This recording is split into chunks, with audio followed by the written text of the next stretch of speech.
تاریخ کی سب سے بڑی ستم ظریفی کیا ہے؟ مطلب اگر ہم انسانی رویوں پر غور کریں تو یہ بڑی عجیب بات ہے۔ بالکل، انسان کی نفسیات واقعی بہت پیچیدہ ہے۔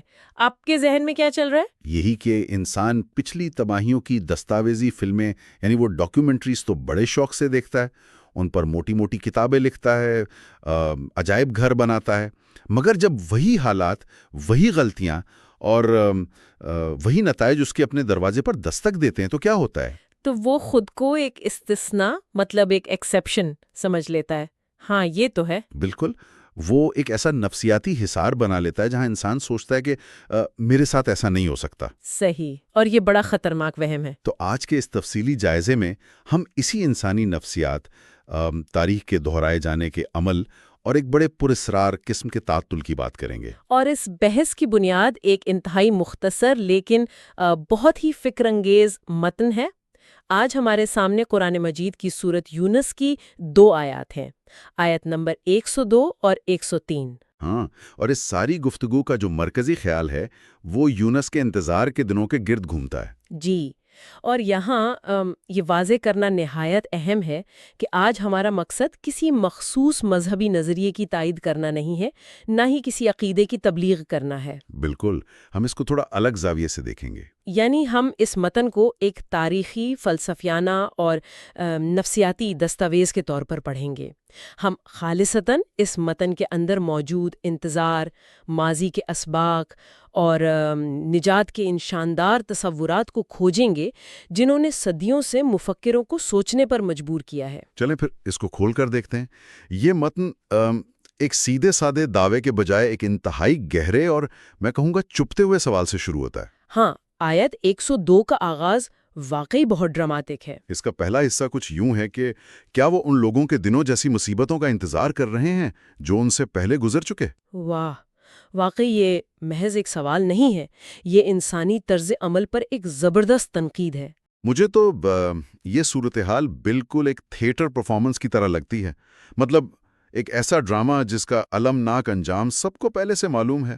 ہاں، جیسے آڈینس کو پتا ہوتا ہے کہ آگے کیا ہونے والا ہے۔ بالکل، ناظرین جانتے ہیں کہ اگر کردار نے یہی قدم اٹھایا تو وہ کھائی میں گرے گا، مگر وہ پھر بھی کرسیوں پر بیٹھے اسی انجام کے دہرائے جانے کا انتظار کر رہے ہیں۔ اس میں جو بات سب سے زیادہ توجہ طلب ہے نا، وہ عربی لفظ ایام یعنی دنوں کا استعمال ہے۔ ایام؟ تو کیا اس کا مطلب صرف 24 گھنٹے والا دن نہیں ہے؟ نہیں نہیں، بالکل نہیں۔ جب متن میں گزرے ہوئے لوگوں کے دنوں کا ذکر ہوتا ہے تو اس سے مراد محض 24 گھنٹے کا وقت نہیں ہے۔ قدیم زبانوں میں دن یا ایام سے مراد پوری ایک تاریخ ہوتی ہے۔ اچھا، یعنی ایک پورا دور یا عہد۔ بالکل، ایک دور یا کسی قوم کے عروج و زوال کا وہ فیصلہ کن لمحہ جو تاریخ کا دھارا بدل دیتا ہے۔ یہ متن دراصل انسان کی اس بنیادی خامی کی نشاندہی کر رہا ہے جسے آج کی جدید نفسیات میں نارملسی بائس یا حالات کے معمول پر رہنے کا وہم کہا جاتا ہے۔ لیکن میں یہاں اس بات پر تھوڑا سا اختلاف کرنا چاہوں گا۔ اگر ہم انسانی تہذیب کو دیکھیں تو ہم تو تاریخ کو محفوظ کرنے کے جنون میں مبتلا ہیں۔ کس لحاظ سے؟ مطلب ہم نے ہر چیز کو ریکارڈ کیا ہے۔ ہم کیسے کہہ سکتے ہیں کہ انسان تاریخ کو نظر انداز کر رہا ہے؟ معلومات تو ہر جگہ موجود ہیں آج کل۔ یہ ایک بہت اہم نکتہ اٹھایا ہے آپ نے، مگر تاریخ کا علم ہونا اور تاریخ کے اسباق کو اپنی ذات پر لاگو کرنا، یہ 2 بالکل مختلف چیزیں ہیں۔ ہاں، یہ بات تو ہے۔ علم ہونا اور عمل کرنا الگ چیزیں ہیں۔ یعنی معلومات کی فراوانی کا مطلب بصیرت نہیں ہوتا۔ انسان یہ تو جانتا ہے کہ پچھلی قومیں اپنے تکبر، ناانصافی یا ہٹ دھرمی کی وجہ سے مٹ گئیں، لیکن جب اس کی اپنی باری آتی ہے تو جب وہی تکبر اور ناانصافی آج کا انسان خود کرتا ہے تو اس کا ذہن ایک کوگنیٹو ڈسننس یعنی ایک شدید ذہنی الجھاؤ کا شکار ہو جاتا ہے۔ مطلب وہ ماننا ہی نہیں چاہتا۔ بالکل، وہ شعوری طور پر یہ ماننے سے انکار کر دیتا ہے کہ فطرت کے جو قوانین پچھلے لوگوں پر لاگو ہوئے تھے وہ اس پر بھی لاگو ہوں گے، اور اسی اندھے پن میں وہ ایک خاموش تباہی کا بے حسی کے ساتھ انتظار کرتا رہتا ہے۔ تو پھر اس سب کا کیا مطلب ہے؟ کیونکہ اگر ایک فریق اس نفسیاتی اندھے پن میں مبتلا ہو کر تباہی کا انتظار کر رہا ہے تو پیغام دینے والے کا کیا کردار رہ جاتا ہے؟ یہی تو وہ موڑ ہے جہاں کہانی دلچسپ ہو جاتی ہے۔ ہاں، کیونکہ یہیں سے متن ایک انتہائی غیر متوقع اور ڈرامائی رخ اختیار کرتا ہے۔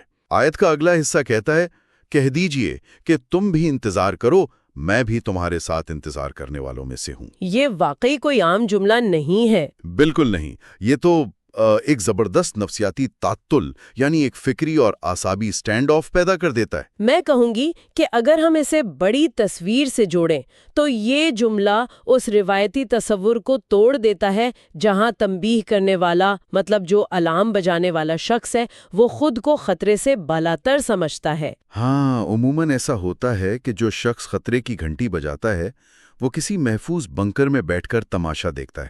لیکن یہاں ایسا نہیں ہے۔ یہاں متن کا ہیرو یا پیغام لانے والا خود کو اس سماعت سے، اس لمحے سے اور اس خطرے سے الگ نہیں کر رہا۔ مطلب وہ ان کے بیچ ہی کھڑا ہے۔ وہ کہہ رہا ہے کہ میں بھی اسی ٹائم لائن میں، اسی لمحے میں قید ہوں جس میں تم ہو۔ میں بھی وقت کے اس پہیے کے گھومنے کا اور اس حتمی انجام کا اسی طرح انتظار کر رہا ہوں۔ لیکن یقیناً دونوں کے انتظار میں فرق تو ہوگا۔ بالکل، میری اور تمہاری کیفیت میں زمین آسمان کا فرق ہے۔ اس فرق کو ذرا مزید واضح کریں۔ کیونکہ بظاہر تو دونوں ہی انتظار کر رہے ہیں، دونوں کا وقت گزر رہا ہے۔ اس میں ایک خاموشی بھی ہے، ایک دباؤ بھی ہے۔ ہاں، دباؤ تو بہت شدید ہے۔ یہ مجھے کسی شطرنج کے کھیل کی طرح لگتا ہے جہاں دونوں کھلاڑی اپنی اپنی چالیں چل چکے ہیں۔ واہ، کیا زبردست مثال دی آپ نے۔ اور اب بورڈ پر ایک ایسا تعطل آ گیا ہے کہ جو بھی اگلی حرکت کرے گا اسے نقصان ہوگا۔ اب صرف وقت میں فیصلہ کرنا ہے۔ تو کیا یہ پیغام دینے والے کی بے بسی نہیں ہے؟ بے بسی؟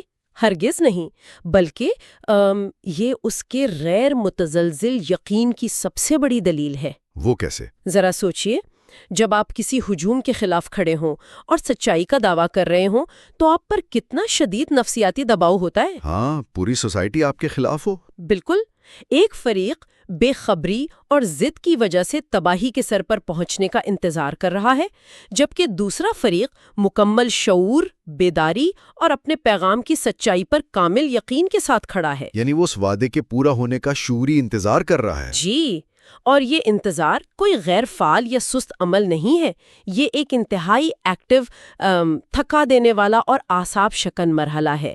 پیغام دینے والا دراصل وقت کو اپنا سب سے بڑا گواہ بنا رہا ہے۔ یہ تو واقعی سوچ کے زاویے بدل دینے والا نقطہ ہے۔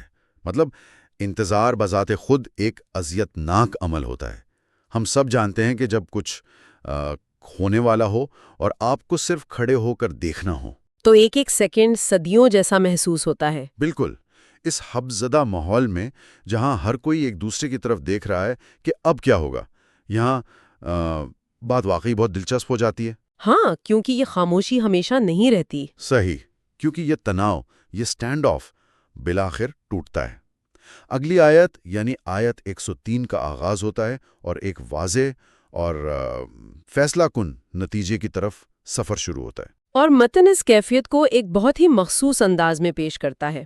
الفاظ کچھ یوں ہیں، پھر ہم اپنے رسولوں کو اور ان لوگوں کو بچا لیتے ہیں جو ایمان لائے۔ زبردست، یعنی انتظار ختم ہوا۔ ہاں، اور یہاں عربی زبان کا ایک چھوٹا سا لفظ ثم استعمال ہوا ہے جس کا ترجمہ پھر یا اس کے بعد کیا گیا ہے۔ اچھا، تو اس لفظ ثم کی کیا خاص اہمیت ہے؟ اس لفظ کی لسانی اور منطقی اہمیت بہت زیادہ ہے۔ یہ صرف ایک ٹائم جمپ نہیں ہے۔ یعنی یہ صرف کہانی کا اگلا باب نہیں ہے بلکہ پچھلے واقعات کا ایک منطقی نتیجہ ہے۔ بالکل صحیح سمجھیں آپ۔ کیونکہ ہم اکثر ایسی کہانیوں میں دیکھتے ہیں کہ کوئی اچانک معجزہ ہوتا ہے، جیسے آسمان سے کوئی ہیرو اتر آئے اور سب کو بچا لے۔ تو کیا یہ متن بھی کوئی ایسی ہی اچانک جادوئی طرز کی مداخلت کی بات کر رہے ہیں؟ میں اس خیال کو پوری طرح رد کروں گی۔ یہ متن کسی ہالی ووڈ فلم کے اسکرپٹ جیسا نہیں ہے جہاں آخری لمحے میں کوئی اچانک مداخلت سب کچھ ٹھیک کر دیتی ہے۔ تو پھر یہ بچاؤ کیسے ہوتا ہے؟ یہ جو لفظ ثم ہے نا، یہ ایک تسلسل، ایک باقاعدہ نظام اور کاز اینڈ ایفیکٹ کی طرف اشارہ کرتا ہے۔ یعنی سبب اور نتیجہ؟ جی، یہ بتاتا ہے کہ وہ جو طویل، اعصاب شکن اور صبر آزما انتظار تھا نا، جس میں پیغام لانے والے نے دباؤ برداشت کیا، وہ انتظار دراصل ایک کڑی تھا اس نتیجے کی۔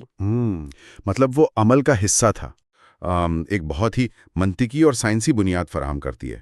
بالکل۔ کس طرح سے بھلا؟ جیسے ایک پریشر کوکر میں دباؤ بڑھتا ہے اور اس کا پھٹنا یا اس میں سے بھاپ کا نکلنا کوئی معجزہ نہیں ہوتا، بلکہ وہ ان طبیعیاتی حالات کا براہ راست نتیجہ ہوتا ہے جو اس کے اندر بن رہے تھے۔ زبردست تشبیہ دیا آپ نے، واقعی ایسا ہی ہے۔ تو اس کا مطلب ہے کہ سچائی پر ڈٹے رہنا اور اس کٹھن انتظار کو برداشت کرنا وہ شرطیں تھیں جنہوں نے اس نجات کے میکانزم کو فعال کیا یا ایکٹیویٹ کیا۔ آپ نے بالکل درست تجزیہ کیا ہے، اور یہیں سے ہم اس متن کے سب سے انقلابی، سب سے طاقتور اور شاید سب سے زیادہ بحث طلب حصے کی طرف آتے ہیں۔ وہ کون سا حصہ ہے؟ آیت 103 کا اختتام ان الفاظ پر ہوتا ہے، اسی طرح یہ ہم پر حق ہے کہ ہم ایمان والوں کو نجات دیں۔ یہ محض ایک تسلی نہیں ہے۔ ایک منٹ، میں یہاں رک کر ایک بنیادی نوعیت کا سوال اٹھانا چاہتا ہوں۔ جی ضرور پوچھیں۔ اور مجھے یقین ہے کہ یہ بات بہت سے مفکرین کو الجھن میں ڈالتی ہوگی۔ ہم جس متن کو پڑھ رہے ہیں وہ ایک اعلیٰ ترین لامحدود طاقت یعنی خالق کی طرف سے ہے۔ بالکل ایسا ہی ہے۔ اب اگر کوئی طاقت واقعی قادر مطلق ہے، مطلب اومنیپوٹنٹ ہے، تو کیا اس پر کوئی چیز لازم یا حق ہو سکتی ہے؟ یہ تو ایک انتہائی زبردست اور بہت ہی فلسفیانہ سوال اٹھا دیا آپ نے۔ مطلب عام تصور تو یہی ہے نا کہ وہ جو چاہے کرے۔ نجات کو عموماً ایک مہربانی، ایک فضل یا رحم دلی کے طور پر دیکھا جاتا ہے۔ ہاں، ہم یہی سوچتے ہیں کہ بس ترس کھا لیا کہ ٹھیک ہے، ہم نے تمہاری حالت پر ترس کھایا اور تمہیں بچا لیا۔ یہ اس طاقت کی مرضی پر منحصر ہونا چاہیے، لیکن یہاں تو اسے ایک حق یا ایک لازمی ذمہ داری بنا دیا گیا ہے۔ صحیح۔ تو کیا یہ اس اعلیٰ طاقت کے اختیارات کو محدود کرنے والی بات نہیں ہے؟ کیا یہ ایک قانونی معاہدے کی طرح محسوس نہیں ہوتا؟ یہیں پر اس مخصوص فلسفے اور قدیم دیومالائی تصورات کا فرق واضح ہوتا ہے۔ یہ واقعی ایک اہم سوال پیدا کرتا ہے کہ طاقت کا اصل مفہوم کیا ہے؟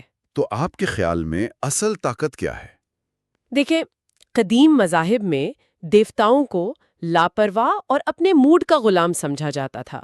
ان کا کوئی اصول نہیں ہوتا تھا، وہ جب چاہتے کسی کو تباہ کر دیتے، جب چاہتے بچا لیتے۔ ہاں، انسان ہمیشہ ایک انجانے خوف کا شکار رہتا تھا۔ بالکل، کہ نہ جانے کب کون سا دیوتا ناراض ہو جائے۔ لیکن یہ متن ایک بالکل مختلف پیراڈائم پیش کر رہا ہے۔ یعنی وہ ایک مطلق العنان بادشاہ کے تصور کو مسترد کر رہا ہے، وہ جو من مانی کرتا ہے۔ 100%۔ یہ متن بتاتا ہے کہ حقیقی اور کامل طاقت وہ نہیں ہے جو اصولوں سے آزاد ہو کر من مانی کرے، بلکہ کمال تو یہ ہے کہ ایک لامحدود طاقت خود اپنے اوپر ایک اعلیٰ اخلاقی اصول نافذ کر لے۔ خود پر قانون نافذ کر لے۔ جی، اسے ہم قانونی اصطلاح میں سیلف بائنڈنگ ڈیوٹی کہہ سکتے ہیں۔ یہ کسی مجبور شخص کا معاہدہ نہیں ہے، بلکہ یہ ایک غالب طاقت کا اپنے ہی بنائے ہوئے انصاف کے نظام کا احترام ہے۔ واہ، یہ تو بہت ہی گہری بات ہے۔ یہ بالکل ایسے ہی ہے جیسے کسی جدید ریاست کا سربراہ جس کے پاس تمام طاقت ہو، وہ خود کو ملک کے آئین کا پابند کر لے اور کہے کہ اگر شہری قانون کی پاسداری کرے گا تو اسے تحفظ فراہم کرنا مجھ پر حق ہے، یہ کوئی میری ذاتی مہربانی نہیں ہے۔ یہ تو واقعی سوچ کے دھارے بدل دینے والا تصور ہے۔ اس کا مطلب ہے کہ کائنات کوئی اندھیر نگری نہیں ہے جو کسی کی وقتی مرضی یا جذباتی فیصلوں پر چل رہی ہو۔ بالکل نہیں، اس کا ایک مکمل نظام ہے۔ بلکہ یہ ایک آئینی اور اخلاقی فریم ورک میں بندھی ہوئی ہے، ایک ایسا فریم ورک جہاں اگر کوئی شخص سچائی کے راستے پر کھڑا ہے اور اس تعطل کے دباؤ کو برداشت کر رہا ہے تو وہ کسی رحم کی بھیک نہیں مانگ رہا۔ صحیح بات ہے، وہ جانتا ہے کہ اس کا بچایا جانا نظام کا ایک لازمی حصہ ہے۔ اور اسی لیے آپ نے کہا تھا کہ اس متن کی گہرائی کمال کی ہے۔ جی، کیونکہ جب نجات ایک حق بن جاتی ہے تو وہ جو انتظار کا تکلیف دہ وقت تھا اس کی اذیت کم ہو جاتی ہے۔ ہاں، کیونکہ نتیجہ یقینی ہو گیا۔ بالکل، وہ پیغام دینے والا جو ہجوم کے سامنے کھڑا کہہ رہا تھا کہ میں بھی تمہارے ساتھ انتظار کر رہا ہوں، اس کی آنکھوں میں خوف اس لیے نہیں تھا کیونکہ اس کے پاس اس حق کی گارنٹی تھی۔ اسے معلوم تھا کہ یہ بچاؤ یقینی ہے۔ اسے معلوم تھا کہ یہ نجات کوئی تکا، کوئی حادثہ یا کوئی اتفاق نہیں ہے، بلکہ یہ اس کائنات کے خالق کی خود پر عائد کی گئی ایک ناقابل تسخیر ذمہ داری ہے۔ کیا کمال کا سفر تھا ان دو آیات کا۔ اگر ہم اس کو سمیٹیں تو ہم نے آغاز کیا اس ستم ظریفی سے کہ کیسے انسان تاریخ سے آنکھیں چراتا ہے۔ ہاں، اور پچھلی قوموں کے انجام کو جانتے ہوئے بھی ایک عجیب نفسیاتی اندھے پن کے تحت اسی تباہی کا اپنے لیے انتظار کرتا ہے۔ وہ ماننے کو تیار ہی نہیں ہوتا کہ حالات اس پر بھی ویسے ہی لاگو ہوں گے۔ اور پھر ہم نے اس اعصاب شکن تعطل کا جائزہ لیا۔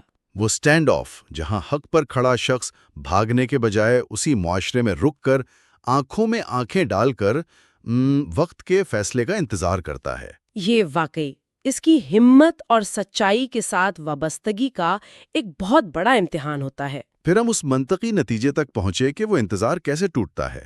وہ کوئی جادوئی مداخلت نہیں ہوتی، بلکہ حالات کے پکنے کا ایک قدرتی اور طے شدہ مرحلہ ہوتا ہے۔ اور آخر میں وہ سب سے گہرا اور انقلابی نقطہ کہ بچائے جانے کا عمل کسی منموجی طاقت کا وقتی رحم نہیں ہے، بلکہ یہ ایک اخلاقی کائنات کا لازمی قانون ہے جسے خود اس کائنات کے بنانے والے نے اپنے اوپر ایک حق کے طور پر لازم کر لیا ہے۔ یہ تجزیہ واضح کرتا ہے کہ محض چند الفاظ کے اندر انسانی رویوں، تاریخ کے فلسفے اور کائنات کے اخلاقی اصولوں کا کتنا جامع خاکہ موجود ہے۔ واقعی اس سے یہ بھی ثابت ہوتا ہے کہ اس طرح کے قدیم اور مقدس متون پر جب گہرائی سے غور کیا جائے تو ان سے آج کے انسان کی نفسیاتی اور سماجی الجھنوں کے بہت سے جوابات مل سکتے ہیں، چاہے پڑھنے والے کا پس منظر کچھ بھی ہو۔ آج کے اس گہرے مطالعے کے اختتام پر ایک ایسا سوال ابھرتا ہے جس پر غور کرنا ہم سب کی انفرادی سوچ کو بدل سکتا ہے۔ ہم نے گفتگو کے آغاز میں انتظار کی اس اذیت، اس گھٹن اور اس خوف کی بات کی تھی جو کسی نامعلوم طوفان سے پہلے طاری ہوتا ہے۔ جی، وہ خوفناک خاموشی۔ لیکن جب کائنات کا سب سے طاقتور وجود خود اپنے اوپر یہ حق لازم کر لے اور یہ واضح کر دے کہ سچائی کے ساتھ کھڑے ہونے والوں کے لیے نجات ایک اٹل، آئینی اور حتمی قانون ہے، تو کیا اس سے خود انتظار کے عمل کی نوعیت مکمل طور پر تبدیل نہیں ہو جاتی؟ یہ واقعی سوچنے کی بات ہے۔ جب انجام پہلے سے لکھ دیا گیا ہو اور وہ انجام آپ کے حق میں ایک گارنٹی ہو، تو کیا انتظار کی گھڑیاں خوف اور بے بسی کی علامت رہتی ہیں، یا پھر یہ ایک پرسکون، پر امید اور بے خوف کیفیت میں بدل جاتی ہیں، جہاں انسان طوفان کی آنکھ میں کھڑا ہو کر بھی مسکرا سکتا ہے؟ اگر انجام کی یہ ضمانت مل جائے تو انسان کے اندر کی کمزوری کس طاقتور یقین میں بدل سکتی ہے؟ یہ وہ تصور ہے جو انسانی ذہن کی تمام حدوں کو چیلنج کرتا ہے۔ ذرا سوچئے گا۔